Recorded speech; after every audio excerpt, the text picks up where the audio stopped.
and welcome to Banter and Chill with your host, Inni Baby.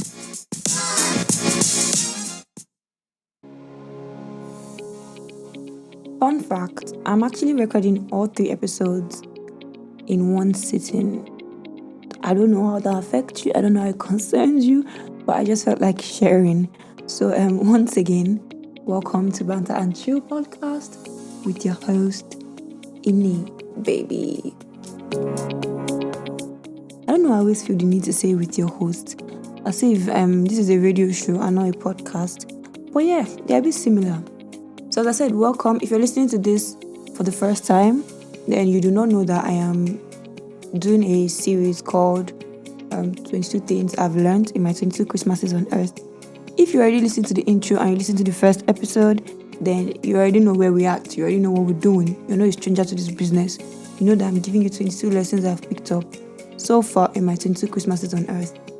So for the first episode, I took 8. Now for this episode, I'm going to take another 8. And this maths feels like it's not mathing to me because I'm going to do that calculation later because I don't know if 8 will make it 22.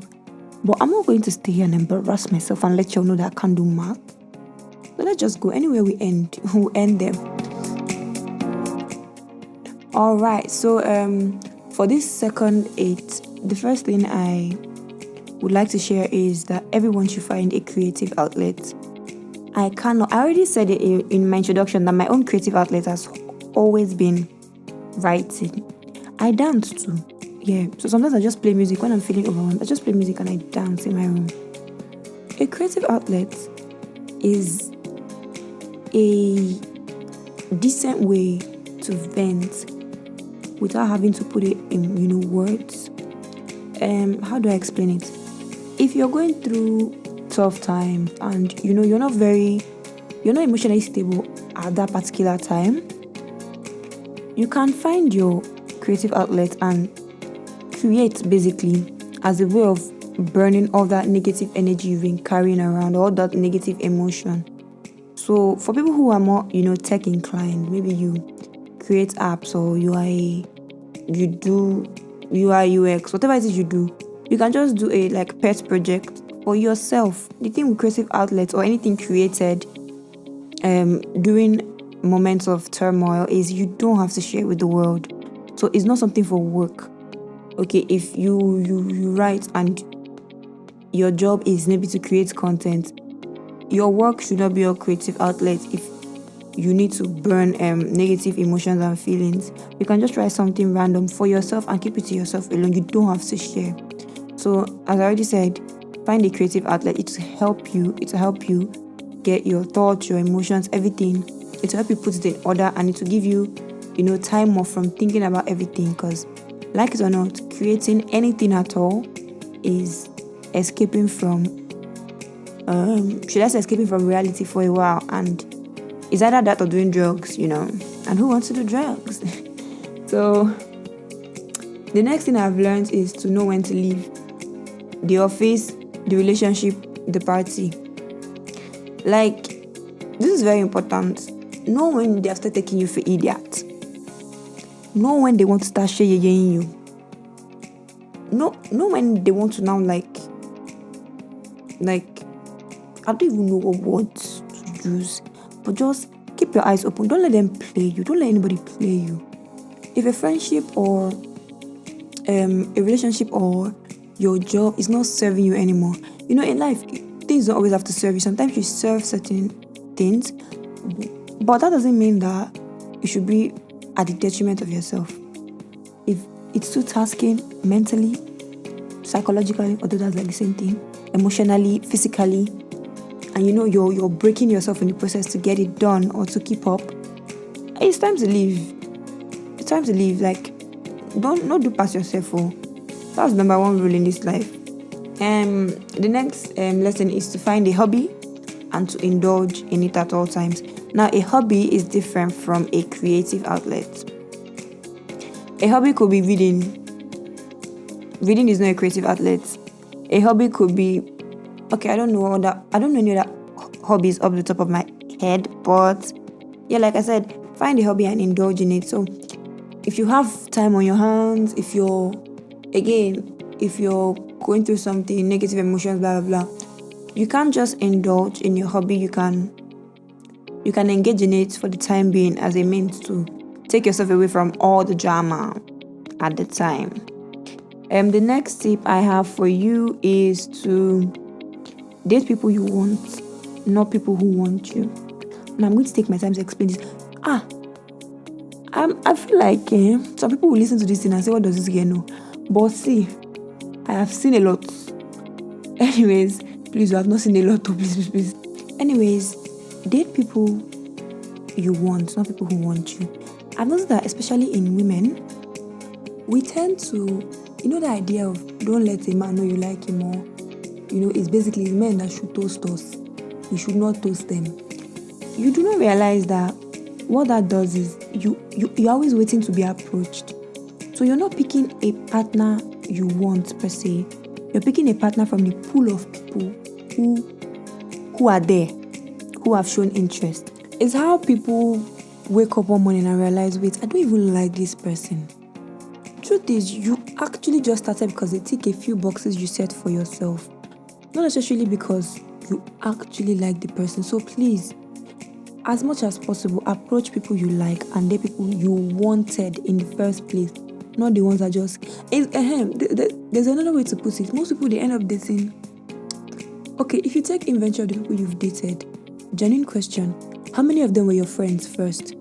And then how many of them did you start dating? Like, you met them and they came with the intention to be your romantic partner, and that's how it started.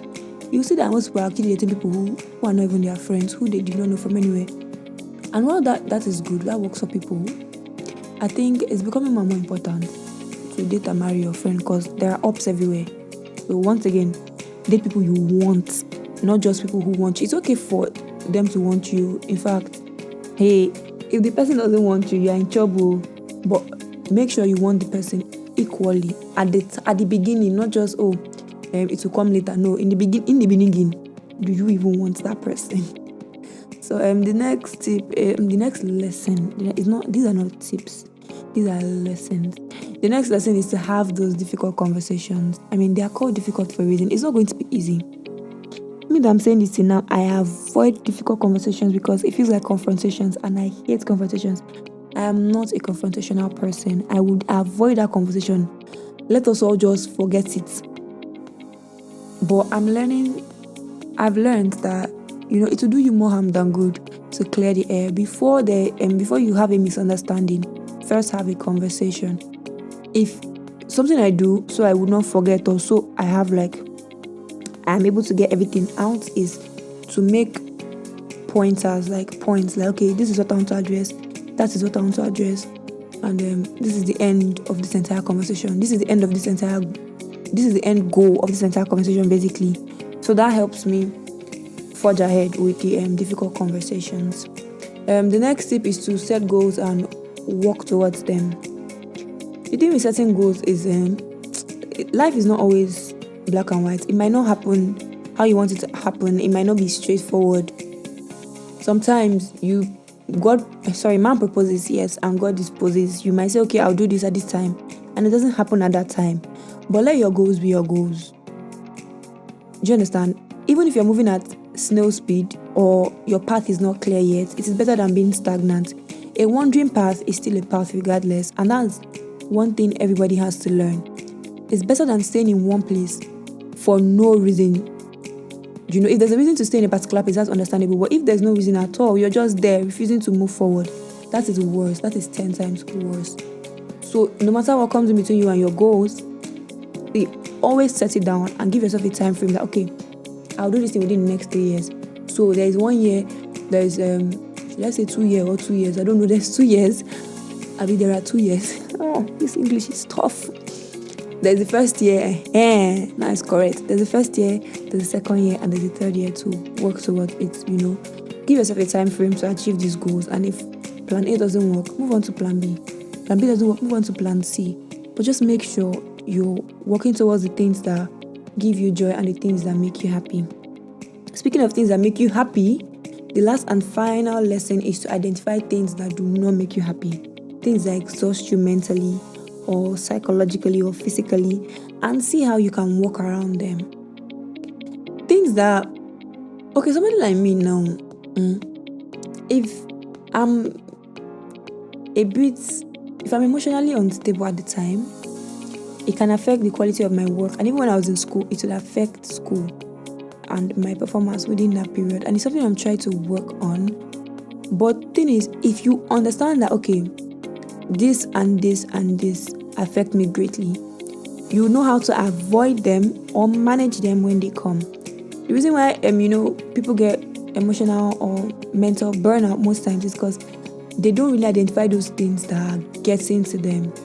So if you're working, nobody's acknowledging your work, or this is for like job setting, nobody's acknowledging your work, nobody's saying, okay, you're doing your best. Maybe try to tell it to yourself. Or, I don't know, explain to somebody that this is what is happening. So that person would take the cue, that person would read the room and be the one that would regularly remember to tell you, oh, you're doing your best, or you're doing great at this.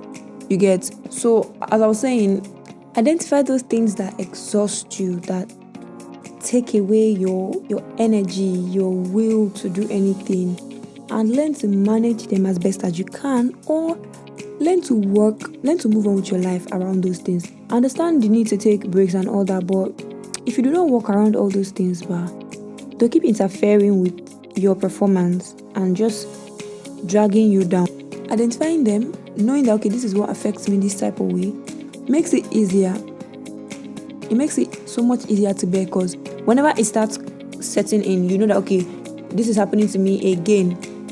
And then you know how to even plan everything you're meant to do. If you're in school, if you're working, if it's something that affects your quality of your relationship with your friend, your romantic partner, and you know that this thing is coming again, you will know how to manage it. If you need to communicate to people so they know and they understand within that period that, okay, you're going through this, then please, by all means, do that.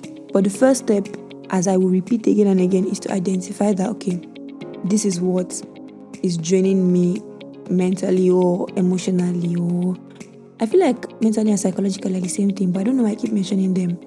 Anyways, that is the last tip for this episode. Why do I keep calling them tips? Okay, there could be tips, because some people might not know these things. So, anyways, that's the last lesson for this episode.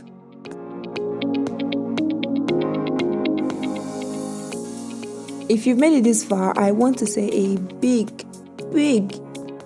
massive thank you. I feel like all I've been doing since the introduction is thanking you guys, but really, I really appreciate that you're listening, and I'm hoping you're enjoying this. Even if you're not enjoying it, please still listen to it and share it. Anyways, this is the end of this episode, so let me give you people homework as always. Share the podcast. Force people, don't beg people to listen or coerce them. Force them to listen to it. Yes, because there's a thing or two they could learn from it. Then, if you know that some people own subs in these lessons, please send the sub to them. Thank you. Follow Banter and Chill on our social media platforms. And as always, I'm looking for feedback. I'm looking for opinions. I'm looking for thoughts.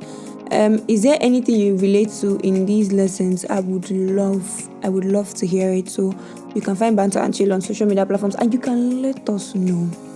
Alright, I think that's everything that needs to be said.